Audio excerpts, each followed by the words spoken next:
Ay, inang. Malapot-lapot na adobo. Kita nyo kayo, no?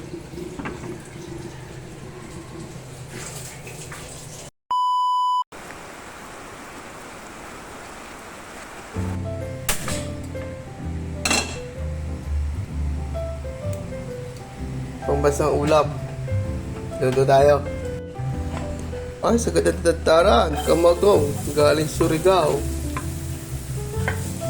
Kapag walang bawang, hindi yun adobo. Ay, garlic na garlic pa lang. Amoy na, amoy na. Yeah, mga giliw, lagyan natin ng ating sibuyas. Oh, pakita nyo ganyan na, medyo mamula-mula na. Tapos translucent, sibuyas bawang. Ay, alam nyo na yan, halos araw-araw na ginawa ito. Kailangan lang ako mag-video at monetize. Sayang ang pira. Sayang video. Kaya mga giliw, pag ganyan medyo mabango na translucent na, lagyan na ang manok. At igigisa lang yan, tutustahin, pepretuhin, papagarnay. Nilagyan ng laurel at kung ano-ano pang palasa. Yan ang laurel, tapos asin. Ay, paikot-ikot sa papagaya. So, nilalagyan natin ang paminta. Yan, pinaikot din.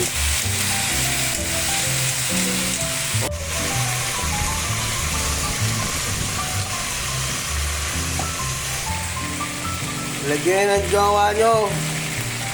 Siyempre, ito yun. Yan po suka. Alam niyo naman na yan. Ako nagbibidyo lahat ng ma-upload. Oh. Tapos yan, lagyan na sukal.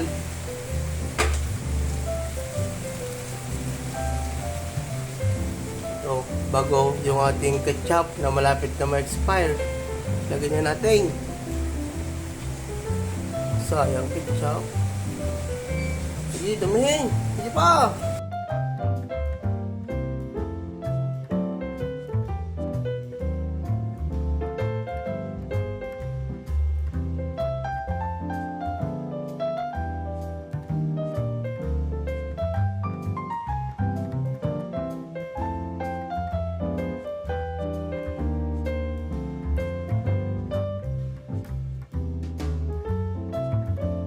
Siyempre, masarap pag meron na rin.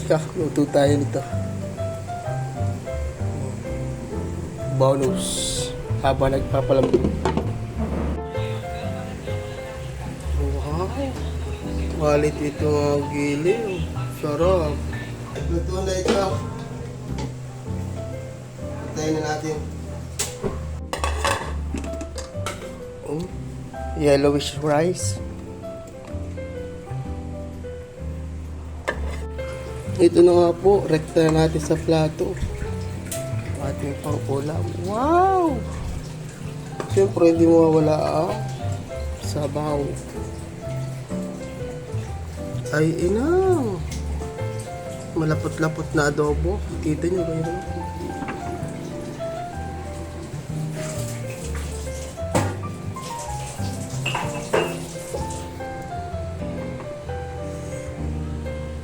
Tapos ang ating eggnog. Ay, yun ang goods.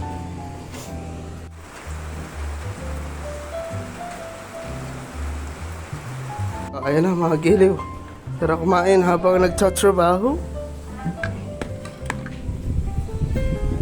Itlog na kulay dilaw. Wow! Sarap, kain na.